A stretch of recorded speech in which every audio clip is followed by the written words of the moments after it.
Just before I start an example, I want to take a bit more time to look at these expansions. I've suggested in the introduction that you just take my word for it. We don't really need to spend the time expanding out some of these ones that we're less familiar with. For example, 1 plus x cubed, 1 plus x to the fourth. We do need to have a pretty good understanding of what's going on, though, in terms of the pattern.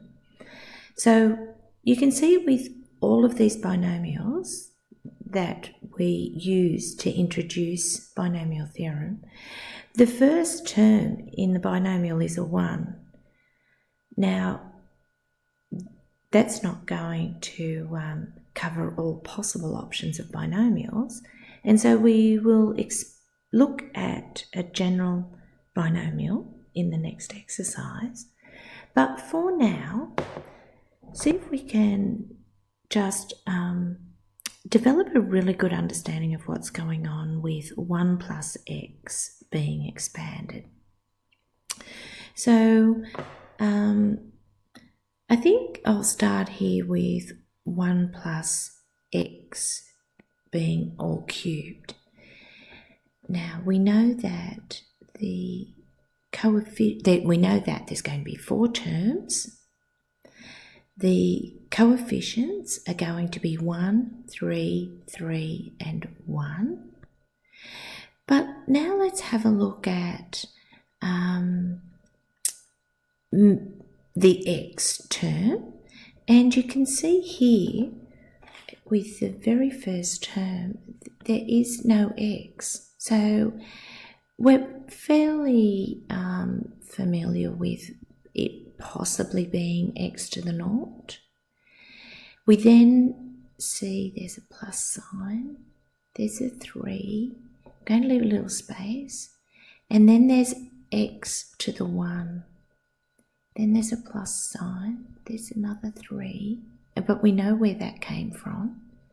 I'm going to leave a bit of a space, then x2, a plus sign, a 1, leave a space, and x to the power 3.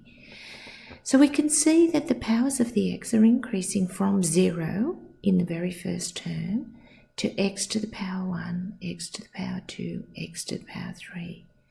Just try to keep a hold of that. X being the pronumeral in the second position of the binomial. You're even going to see times when that's a number, that's a constant.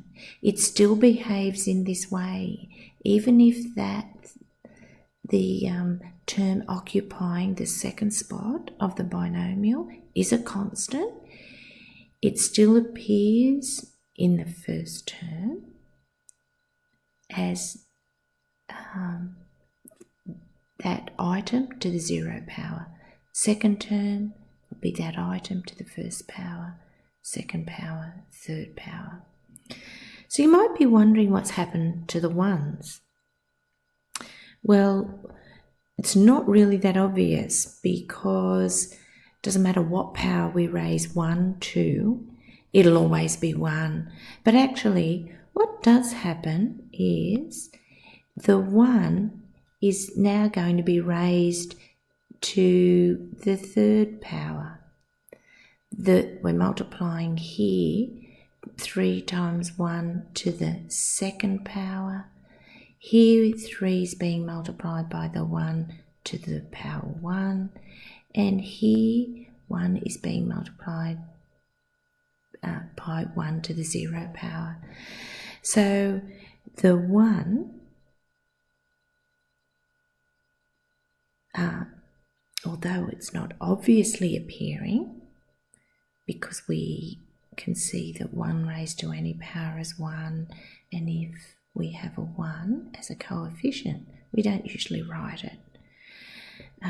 I'm really emphasising this because when we come to a binomial that's more complicated, for example, in general terms, a plus x, we do have to know what is happening to the a and what is happening to the x.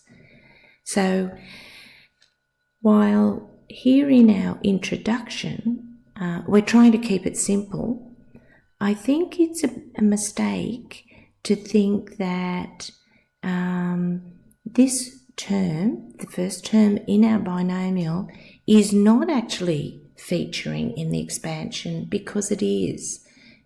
So it's a mistake to think that it just disappears. If we look at 1 plus x to the 4th, again, we know we're going to have 5 terms. So that if n was 4, there's n plus 1 terms, like it said here.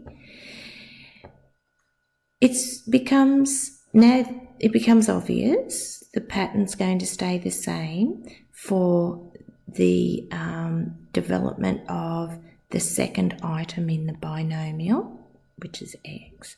So we could see we've got a 1. I'll come back to what's happening, of what 1's being multiplied by, and put in the x terms, which is x to the 0 for the very first one. So we've got 4. Where does that come from? Pascal's triangle.